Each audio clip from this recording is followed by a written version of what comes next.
point, et notamment sur le terme de génocide. D'un mot, puisque cette chanson donc visait notamment à soutenir les étudiants américains mobilisés en faveur de la Palestine, ça nous conduit à une actualité très proche en France, puisque le parquet de Bobigny a ouvert une enquête après la diffusion d'une vidéo sur les réseaux sociaux d'un rassemblement d'étudiants. C'était le mercredi 15 octobre sur le campus de l'université Paris 8, au cours duquel certains participants à la réunion ont fait de manière très claire l'apologie de l'attaque terroriste du Hamas le 7 octobre 2023. Est-ce que vous êtes choqué que des propos comme cela puissent être tenus dans l'enceinte d'une université française? Alors, faudrait il y a une vidéo il faudrait que la justice qui est saisie du coup puisse déterminer s'il s'agit effectivement de propos apologistes du terrorisme. On entend la question posée, condamnez-vous le 7 octobre, et on entend une foule qui répond non. Vous le savez aussi que beaucoup de procédures ont été menées de ce type-là dans le but de criminaliser les mouvements de soutien à la Palestine, et un certain nombre ont été classés sans suite, puisque la justice a considéré que ça faisait partie, qu'il n'y avait pas d'apologie, et que ça faisait partie des débats. On peut être contre, on peut être choqué, on peut être considéré que ce n'est pas acceptable, mais ça fait partie du débat démocratique. Donc les universités, vous savez, sont des lieux précisément où doit pouvoir se tenir des débats dans le cadre de la loi, bien sûr. Tous les propos qui seraient contraires à la loi, qui seraient des incitations à la haine, qui seraient quelles que soient les personnes visées, sont sanctionnables et sont sanctionnés par ailleurs. Mais le principe même de l'université et de l'enseignement supérieur, c'est de permettre des débats. Et ça a toujours été le cas dans l'histoire de notre pays, et ça doit le rester. On va y revenir dans quelques instants. Là, on doit marquer une pause, tout simplement pour faire un point sur l'information. Merci d'être avec nous. Vous écoutez l'Atelier politique, émission réalisée par Mathias Golchani. On se retrouve dans quelques minutes.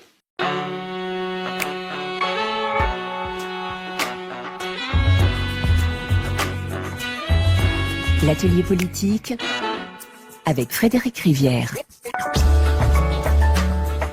L'Atelier politique avec Daniel Obono, député La France Insoumise de Paris. Et juste avant le journal, nous parlions donc de cette affaire de Bobigny. La justice, effectivement, est saisie après un rassemblement sur le campus de l'université Paris 8, au cours duquel des propos ont été tenus qui étaient de l'ordre de l'apologie de l'attaque terroriste du 7 octobre 2023.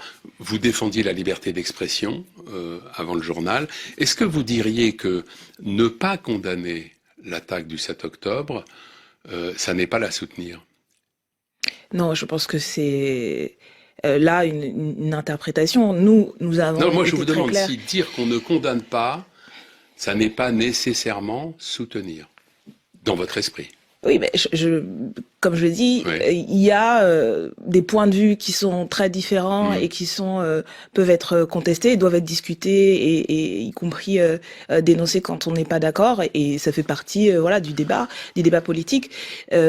Pour notre part, nous avons condamné les crimes de guerre qui ont été commis, et nous considérons les crimes de guerre commis par qui, vous voulez dire là? Par le Hamas, et les crimes de guerre commis, y compris également par Israël, et voilà, ça fait. Mais alors je vous pose la question à l'envers. Ne pas condamner, c'est soutenir? Non plus, écoutez. Si, c'est binaire tout de même. Je pense que non, je pense que ce n'est pas binaire. Le débat démocratique, le point de vue qu'on peut avoir sur tel événement historique ou autre chose, voilà, ça fait partie. Il y a toute une série de points de vue qui, dans le cadre de ce que permet le débat démocratique, encore une fois, sans il soit question d'incitation à la haine ou de discrimination ou autre, voilà, il y a tout un éventail, et excusez la démocratie, excusez la liberté d'opinion, excusez la liberté d'expression, mais non, je ne suis pas d'accord avec une lecture binaire, parce que ça fait partie, parce que c'est un choix politique en fait intentionnel de dire si vous n'êtes pas d'accord avec moi, ça veut dire que vous êtes contre moi. Non, en fait, il y a la possibilité d'avoir des points de vue très différents et sans pour autant être stigmatisé et caractérisé. Et je crois qu'il faut refuser justement cette binarité qui n'a pour but en vérité que de disqualifier les points de vue différents et d'empêcher en fait qu'il puisse y avoir un débat sur des questions qui sont parfois très complexes, des fois beaucoup plus simples, mais qui méritent qu'on en débatte de manière intelligente avec des arguments. Voilà, quels sont les arguments qui sont portés par les uns et les autres, pourquoi, et puis voilà, il y a un débat d'idées, encore une fois. On peut pas défendre la liberté d'expression à géométrie variable, et trop souvent, c'est le cas. C'est le cas dans les médias, c'est le cas dans le débat politique. Voilà, c'est pas à géométrie variable, c'est pas à la tête du client, ça fait partie du débat que de pouvoir répondre d'ailleurs, de pouvoir dire en fait non, ce que vous dites là n'est pas correct. Voilà les raisons pour lesquelles c'est pas correct. Donc voilà, je crois qu'on devrait. Ce que je vous ai dit, Séminaire, je voudrais qu'on pose ça comme une équation. Je vous ai demandé si il était possible de dire qu'on ne condamne pas sans pour autant soutenir. Vous m'avez répondu non. Je vous ai ensuite demandé si on pouvait ne pas condamner, par conséquent, signifiait que nécessairement on soutenait. Vous me répondez aussi non. Donc j'ai du mal à suivre. En fait, moi, je comprends pas cette manière de penser les choses, de si on fait pas ci, ça veut dire qu'on fait pas ça ou qu'on fait pas ça. En fait, comme je vous l'ai dit au tout début, je ne suis pas d'accord avec la binarité et cette manière de dire en fait, si vous ne faites pas ci, c'est que vous êtes comme ci ou comme ça. Il faut entendre ce que disent les gens, pour quelles raisons ils les disent. Ils disent de telles choses ou ils ont telle position. Donc quels vous sont dites leurs que arguments. Ne pas condamner ne fait pas nécessairement de vous un soutien de l'attaque du 7 octobre. Oui, et ça dépend de quoi vous parlez. Est-ce que vous dites encore une fois, qu'est-ce que ça veut dire ne pas condamner? Quels propos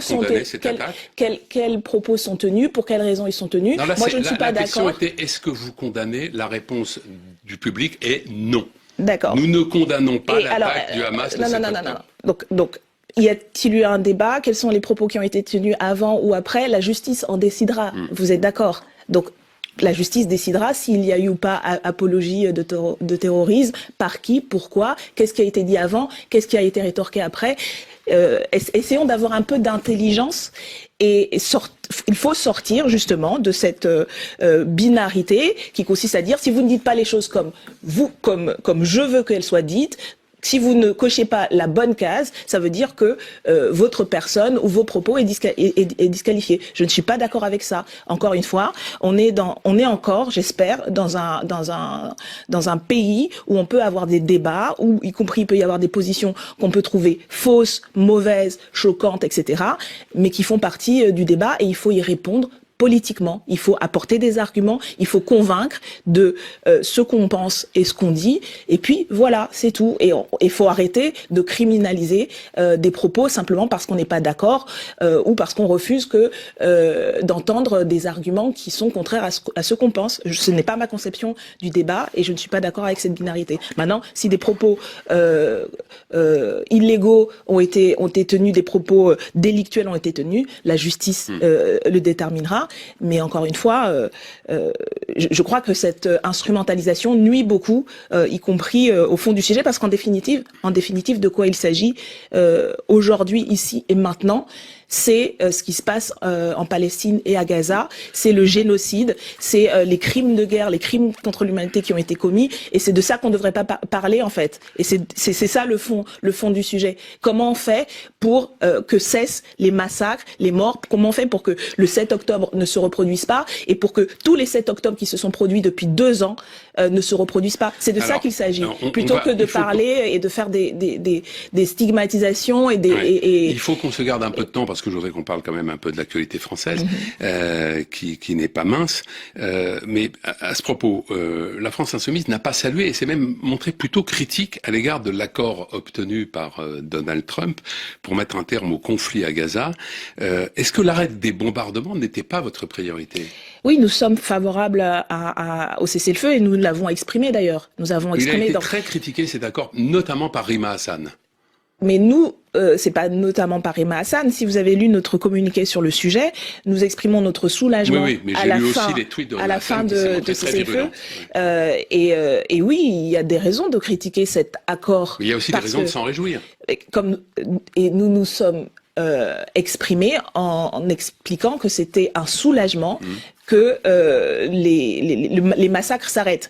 Et vous aurez noté que malheureusement, aujourd'hui, il y a encore des bombardements, que l'armée israélienne... Il y en a eu quelques-uns. Oui, quand même, oui. Il y a des dizaines de morts encore à Gaza. Il y en a en Cisjordanie. Donc la prudence, je crois, elle était quand même de mise. Concerne Gaza. La Cisjordanie, c'est vrai que c'est un autre dossier. Oui, mais c'est un ensemble. Parce que c'est le dossier global du conflit israélo-arabe. Les Palestiniens continuent de subir la colonisation, l'apartheid, et des Palestiniens à Gaza continuent de mourir. Et il y a toujours le refus de faire passer l'aide humanitaire. Je vous le rappelle, il y a encore quelques jours, c'est la Cour internationale de justice qui a publié un avis qui justement dénonce ce que est en train de continuer à faire Israël. Donc on a toujours l'utilisation de la famine comme une arme génocidaire.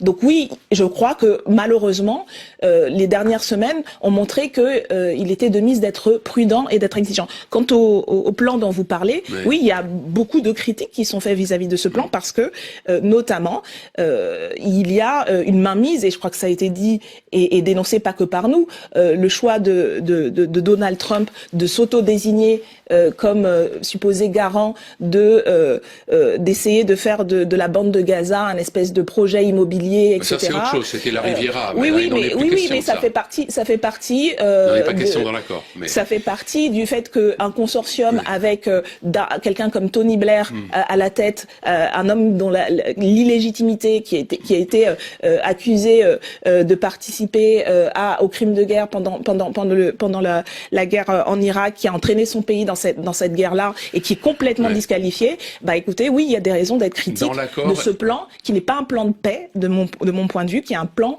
y compris de continuité de la mainmise néocoloniale. Dans l'accord, il est demandé que le Hamas soit désarmé. Est-ce que le désarmement du Hamas serait pour vous un facteur de stabilisation du processus de paix?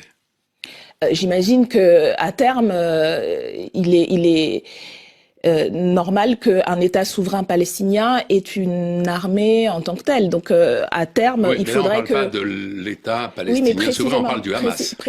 Précisément, puisque l'enjeu, c'est quand même un État palestinien souverain. Ou pas, non mais parce que de quoi on parle? Dans l'accord, il est question de désarmer le Hamas comme une étape vers un État. Oui, mais ça fait partie de ce qui pose problème, parce que c'est le 19e point où il est évoqué l'éventualité peut-être d'un État. Mais c'est pas le 19e point, ça fait partie des revendications que nous avons portées, que portent les Palestiniens et pas juste le Hamas depuis très longtemps, la reconnaissance d'un État, et dans le cadre d'un État souverain qui a la capacité d'avoir sa propre défense, d'avoir sa souveraineté, de faire ses choix. Donc c'est ça qui est l'élément premier.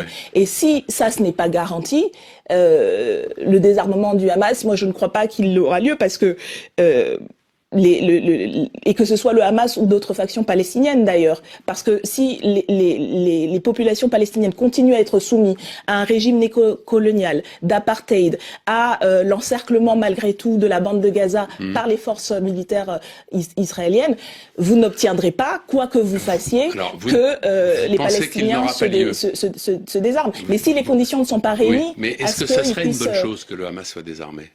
Ce serait une bonne chose que, effectivement, il y ait un État palestinien souverain et qui puisse... Ça, vous l'avez dit. Mais si on considère le désarmement du Hamas comme une étape vers cet État palestinien, est-ce que vous dites oui, il faut désarmer le Hamas? Mais il faut des garanties pour ça.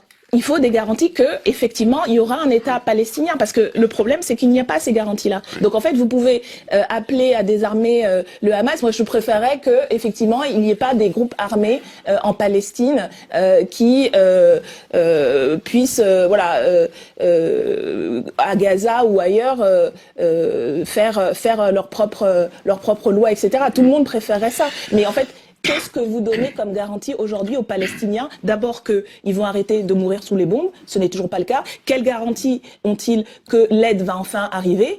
Qu'est-ce que mettent sur la table aujourd'hui, pas simplement les États-Unis d'Amérique, mais aussi l'Union européenne et la France et les pays occidentaux, qui font autant d'exigences au peuple qui subit un génocide, mais n'en font aucun à l'État qui aujourd'hui commet ce génocide. C'est ça en fait le problème fondamental dans ce pseudo-accord de paix.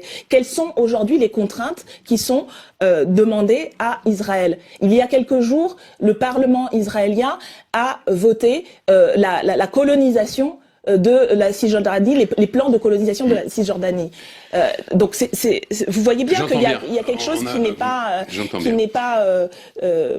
qui n'est pas équilibré et qui ne donne pas les garanties. Et juste, laissez-moi vous rappeler également qu'il y a eu cette semaine 2 initiatives importantes. Le rapport de Francesca Albanese qui montre la complicité d'États tiers, dont la France, dans le génocide en cours, et qui demande justement que des sanctions soient prises vis-à-vis d'Israël pour contraindre à respecter les accords. Et le deuxième appel, et ça c'est aussi important de le savoir, c'est 460 personnalités juives à travers le monde, des réalisateurs, des artistes, des intellectuels, qui demandent à ce que le droit international soit respecté et qu'il y ait des sanctions sur Israël. Donc je pense que c'est de ça dont on devrait parler, et comment on fait en sorte que l'État, qui est aujourd'hui accusé de commettre un génocide, soit contraint de respecter le droit international. Voilà ce qui est en jeu. Et dans ce cadre-là, oui, effectivement, il faut arriver à un État palestinien souverain. Il nous reste quelques minutes.